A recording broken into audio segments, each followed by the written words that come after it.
कोई सरकार रोटी बना के नहीं देगा, सब कमाएगा तब खाएगा, पहले खा तब खा।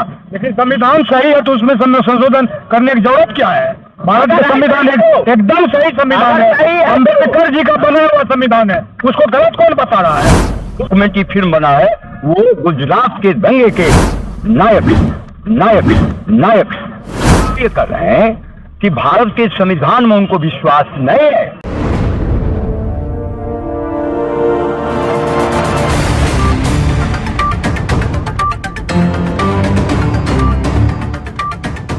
जय हिंद दोस्तों, आप साथ मैं मोहम्मद महफूज आलम देख रहे हैं आप इंडिया टाइम्स।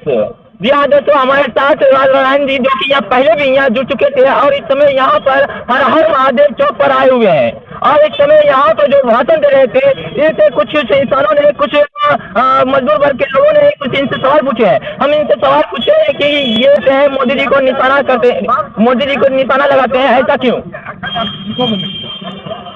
जहाँ तक सवाल है, मेरे बारे में कहा जाता है कि भड़काऊ भाषण देते हैं। मैं तो समझता हूँ, और जो भाई बोले वो भी समझदारी से बोलते हैं, और तफरकाएं तो होगी, जब ये दिमाग अलग अलग है तो भिन्नताएं होगी, लेकिन वो बदनीयत पाले हैं, अन्य मैं बदनीयत पालता हूँ।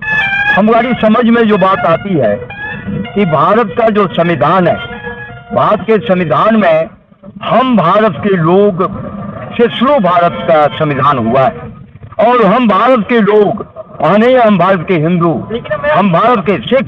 मेरा ये सवाल है कि हम मोदी जी को क्यों टारगेट कर रहे हैं? इसलिए कर रहे हैं कि भारत के संविधान में उनको विश्वास नहीं है। भारत के संविधान में विश्वास होता हिंदू मुसलमान के सवाल को तो तरजीह नहीं देते। अभी एक फिल्म आया और वो फिल्म को बैन किया क्योंकि वो वहाँ कौन सी फिल्म है? वो फिल्म है आपको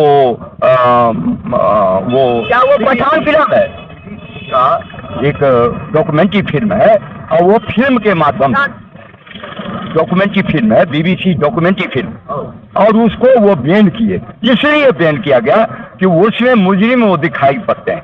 उसमें जो तथ्य जो लाया, वो विभिन्न तथ्य को लेकर के जो डॉक्यूमेंट्री फिल्म बना है, वो गुजरात के दंगे के नायक, और वो फिल्म बता रहा है कि ये गुजरात तो एक मुख्यमंत्री के नाते कहीं दंगा भड़का तो उसको शांत करना चाहिए, दंगा भड़काना नहीं चाहिए, और वो तरजीह देते रहे थे, उसी पर फिल्म आया। तो हमारा कहना है कि भारत विभिन्नताओं का जो देश, जो इतनी जातियां, इतना धर्म, इतनी भाषाएं, पाकिस्तान से हम लोग को सीखना चाहिए कि पाकिस्तान दो टुकड़े हो गए, इसलिए दो टुकड़े हो गए। दो टुकड़े इसलिए हो गए तो वहाँ दो भाषा थी, धर्म एक था। हिंदुस्तान में धर्म की विभिन्नताएं और भाषा 22 बात है, और इसमें यदि मोदी जी का चलेगा तो हिंदुस्तान टूटेगा, हिंदुस्तान को टूटने का खतरा है। इसलिए हम आगाह करते हैं कि हम सब मिल करके कम से इनसे मुक्ति चाहिए, इनसे मुक्ति चाहिए, क्योंकि ये कहना कुछ करते हैं और करते कुछ। ये हिंदू मुसलमान के फोकस देना बंद करें। RSS वही काम के लिए वो काम कर रहा है, और आजादी के जंग में भी वो नहीं लड़े, अंग्रेज के साथ वो मिले हुए थे, अंग्रेज यही काम करता था, दोनों को बांट देंगे, राज करेंगे। लेकिन आपने पाकिस्तान का हवाला दिए हैं, लेकिन मैं ये भी जानने की कोशिश करेंगे, पाकिस्तान में इतनी महंगाई है कि कुछ कहा ही नहीं जाए, लेकिन वो फिर भी उनका यहाँ सीखने की बात कर रहे हैं। उनसे क्या सीखने की बात कर रहे हैं? पाकिस्तान हिंदुस्तान नहीं बने, जो हिंदुस्तान जिस नक्शे कदम पर जा रहा है खतरा, इसलिए हम पाकिस्तान से खतरा है। किससे खतरा है? जानने को किससे खतरा है? हिंदुस्तान को खतरा है ओवैसी और मोदी, और दोनों यार हैं। आप मोदी जी दोनों यार, एक दूसरे को जब भी बहस होता है तो दोनों में बहुत ज्यादा बहस होता है, और एक दूसरे को काफी यहाँ बुरा भला कहते हैं। इसलिए बुरा भला कहता है कि वो दोनों जब नहीं इस तरह के करेगा तो सामान्य जनता में ये फिरका परस्ती कैसे हो? सामान्य जनता को बांटने के लिए वो दोनों गुनाहगार हैं, वो दोनों गुनाहगार हैं, और वहां से प्लॉट बांधा जाता है और यहाँ पर डिवीजन हो जाता है। हम लोग डिवीजन को रोकेंगे, हम तो मैं दूसरी और जाने की कोशिश करेंगे कि इनसे भी जानने की कोशिश करेंगे। पहले मैं आपको हमारे चैनल में आपका बहुत बहुत स्वागत करते हैं और मैं आपका नाम जानना चाहेंगे। मेरा नाम अरुण सिंह है, मेरा घर बेगूसराय रामदीरी है, बगले मुआ है। तो हमने अभी सुना है कि जब इन्होंने कई तरह भाषण दे रहे थे और मोदी जी को टारगेट कर रहे थे तो उस समय आपको कुछ बुरा लगा था, ऐसा क्यों? और इन्होंने ऐसा कहा है कि यहाँ मोदी जी और अवैसी जी दोनों देश की यार है, दोस्त है, ऐसा इसको आपको क्या कहना है? मैंने इन्होंने पहले अभी जो ये प्लॉट बदल लिए उस समय इन्होंने कहा रहे थे मोदी जी टारगेट कर रहे थे, किसान के बारे में इन्होंने बोल रहे थे, किसान और मजदूर के लिए हमने इसे कैसे करेंगे। तो हम इनसे यही सवाल किए कि आप तो अभी बिहार में सरकार में है, आपके साथ सरकार, आप सरकार के साथ में है, तो आपने किसान और मजदूर के लिए क्या क्या किए, जरा हमको एक भी उपलब्धि आप बताइए। तो इन्होंने उल्टा पुल्टा चले गए मोदी के यहाँ, कभी ओबीसी के यहाँ। तो हम इनसे सीधा सवाल किए कि आप तर्क संगत हमको जवाब दीजिए कि आप अभी बिहार में है सरकार में, तो आप क्या कर रहे हैं, हमको कौन कौन काम कर रहे हैं, हमको जरा जवाब दीजिए। इन्होंने कुछ नहीं जवाब दिए, ये फिर चल गए मोदी जी की तरफ, कभी चल गए ओबीसी के मुद्दा हटा दिए और वो हमको ओल झोल में ही फंसा दिए। हमको ऐसा आपको इनसे सवाल पूछे थे, आखिर क्या वजह था कि आप इस बीच में आप इनसे सवाल पूछे थे? बहुत देर से इनका हम भाषण सुनते सुनते थक गए, तो हमको लगा कि इनसे कुछ सवाल जवाब कर लिया जाए। हम उसी से कर लिए। हम इनसे पूछे, ये जब केंद्र की बात कर रहे थे, जैसे समर्थन मूल्य की बात, समर्थन मूल्य केंद्र सरकार निर्धारित करती है, चाहे वो गेहूं हो, जो भी अनाज हो। तो हम इनसे ये सवाल किए कि आप अगर कम समर्थन मूल्य केंद्र सरकार देती है तो आप अपने तरफ से बिहार सरकार क्या देते हैं? आप बोनस में कुछ तो दिया कीजिए, तब ना आपका नाम हम लोग लेंगे। आप देते नहीं हैं, कुछ झूठा भाषण देते रहते हैं, तो इससे क्या होगा? यही बात है। बिहार में आपका भी सरकार है और आप इस पर क्या कहना चाहेंगे? मेरा पहले तो बिहार सरकार एक काम आरएसएस से मुक्ति का एक मार्ग दिया, ये जरूरी है, ये गारंटी है, क्योंकि हमको संविधान को बचाना है और ये संविधान को बचाने के लिए आरएसएस से मुक्त भारत बनाना है। क्या आरएसएस से आपको क्यों मुक्ति चाहिए? इसलिए चाहिए कि ये गोडसेवादी लोग हैं, ये गांधी का चश्मा लगाते हैं और गोडसे जिंदाबाद भीतर से कहते हैं। इनका औकात नहीं है कि जिंदाबाद, ये गोडसे जिंदाबाद प्रधानमंत्री कहते हैं, नहीं कर सकते हैं। तो हम वी पीपुल ऑफ इंडिया में, हम भारत के लोग में विश्वास है। अब भारत के लोग पर विश्वास करके संविधान बना है, वो संविधान को ही मानने वाले लोग नहीं है। और इसलिए एक बात ये, हमको ये सरकार हम इसलिए सपोर्ट करते हैं कि कम से कम उससे मुक्ति मिल गया। दूसरी बात, हम इस पर लड़ाई लड़ रहे हैं कि आप कहे थे नौकरी दीजिए। अभी हम लोग सवाल उठा रहे हैं, एक काम एक दाम।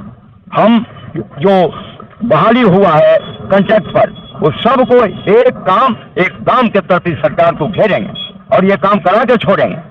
जहाँ तक किसान का सवाल है, किसान जब आंदोलन किया, बिहार के किसान उतना आंदोलित नहीं हुआ, पंजाब हरियाणा के लोग आंदोलित हुए और वो सरकार समझौता की, कहा जो ये तो 3 वो कानून को मैं हटा दिया, लेकिन न्यूनतम समर्थन मूल्य में लागू करूंगा, लेकिन वादा खिलाफी किया गया। न्यूनतम समर्थन मूल्य का मतलब ये हुआ कि ये भाई को 1 बीघा है, मुझे 1 बीघा है, और 1 बीघा को मैं खेती नहीं किया, 15 मन हमको मिल गया, और ये भाई खेती किए तो कॉस्ट में 15 मन भी जुड़ जाएगा, और तब 100 रुपये कीमत हुआ तो 50 रुपये मुनाफा दे। और ये न्यूनतम समर्थन मूल्य यदि सरकार दे दे, जयकार किसान को हो जाएगा। और हमारे किसान जो युवा लोग हैं, बारी बारी छोड़िएगा, तो ये किसान की वो जिंदाबाद हो जाएगा और एक किसान की उपलब्धि होगी और किसानी में लोग पहुंच जाएंगे। हमारे इंजीनियर नौकरी छोड़ करके खेती पकड़ रहे हैं, क्योंकि खेती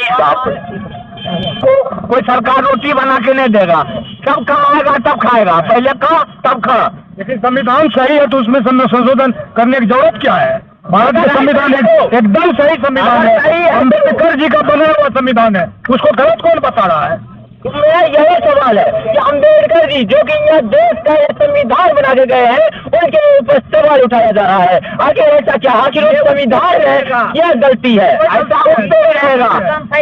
आज हम पूछते हैं पढ़ाई लिखाई में आरक्षण क्यों दिया जाता है? मेरे लड़का के उससे नंबर आएगा, भाई हो गया। अभी आपने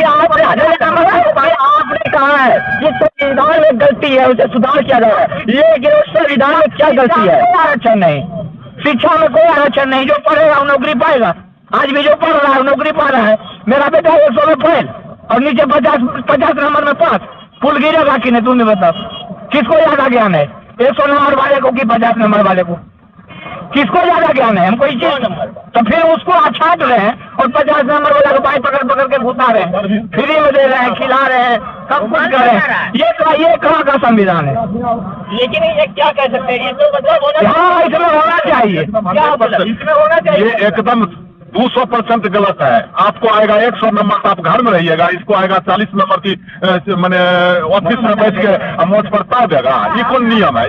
मैं क्या कहना चाहेंगे इस पर मेरा कहना है, भाई लोग का मैं सुना, अच्छी बात हो रही है कि एक विशेषता हुआ कि हम लोग एक बना रहे हैं और आपस में बातचीत बड़ा अच्छा ढंग से हम लोग एक दूसरे से बातचीत कर रहे हैं। ये भारत में चलना चाहिए। दूसरी बात जो मैं कह रहा हूँ, आरक्षण का जो सवाल है, जहाँ मुकाम पर पहुंचा है गाड़ियां जो पहुंच गई, उसमें हमको ये जानना है कि वो यार थोड़ा में ही बताइए कि शिक्षा में क्या आप यहाँ सुविधा दे रहे हैं? शिक्षा में तो जो चल रहा है शिक्षा वो उसको जरा बोलने दीजिए बाबू। ये 70% और 100% की बात है। शिक्षा को जो सवाल मैं उठा रहा हूँ, मैं कम्युनिस्ट लोग, शिक्षा प्राइवेट नहीं होना चाहिए, टोटल शिक्षा।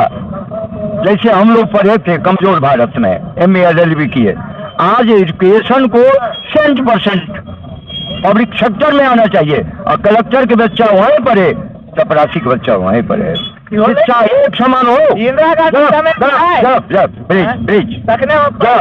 शिक्षा एक समान हो कमजोर भारत में। अरे बोलिएगा ना भाई, बड़ा मुश्किल लगता है। हाँ बोलने दीजिए, इनको बोलने दीजिए। टोटल शिक्षा को एक समान करो और ये केंद्र सरकार का दायित्व है कि प्राइवेट स्कूल नहीं चलना चाहिए, सरकारी स्कूल चलना चाहिए और ये शिक्षा पर खर्चा को बढ़ाना चाहिए एक समान। मॉल खुल रहा है तो यहाँ मॉल खुल रहा है, इनको बड़ा तकलीफ और शिक्षा एक समान की बात नहीं हो रही। शिक्षा में आरक्षण क्यों?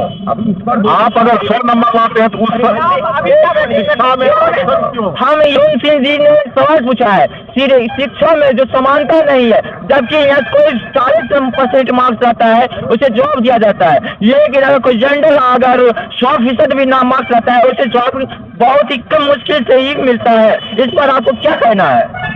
आरक्षण का सवाल हुआ, एजुकेशन वाला पर मैं बोल दिया जरा सुनिए। आरक्षण के सवाल पर जहाँ तक सवाल है, हिंदुस्तान में एक दिशा हमको देना पड़ेगा।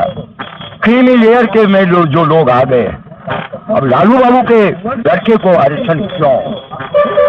ये मुकाम की तरफ हमको बढ़ना चाहिए और जो लोग उसी में आबादी में जो वंचित हैं, परेशान हैं, उजली जाति में, धीरे धीरे हमको उस मुकाम की तरफ ले जाना चाहिए कि वो आरक्षण वहाँ जरूरी। हमारे घर में कोई बीमार हो जाता है तो पथ उसी को दिया जाता है जो पथ के लायक, जो रोगी, सबको पथ कैसे देंगे?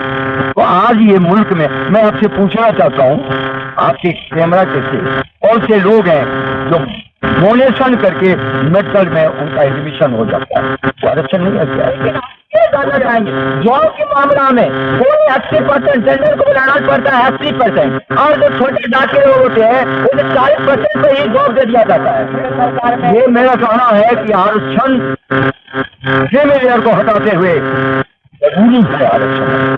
आरक्षण क्यों जरूरी है? आरक्षण जरूरी है, वंचित उपेक्षित आबादी जो है उसको भी हमको इस दिशा आरक्षण से नौकरियां नहीं होगी। नौकरी जब तक टोटल व्यवस्था में चेंज नहीं होगा, नौकरी सृजित नहीं होगी। यदि घर में खाना बनेगा तो सबको, हम अतिथि को भी सबको खिलाते, और घर में खाना बना नहीं और सबको लड़ा देंगे तो लड़ाई होगी।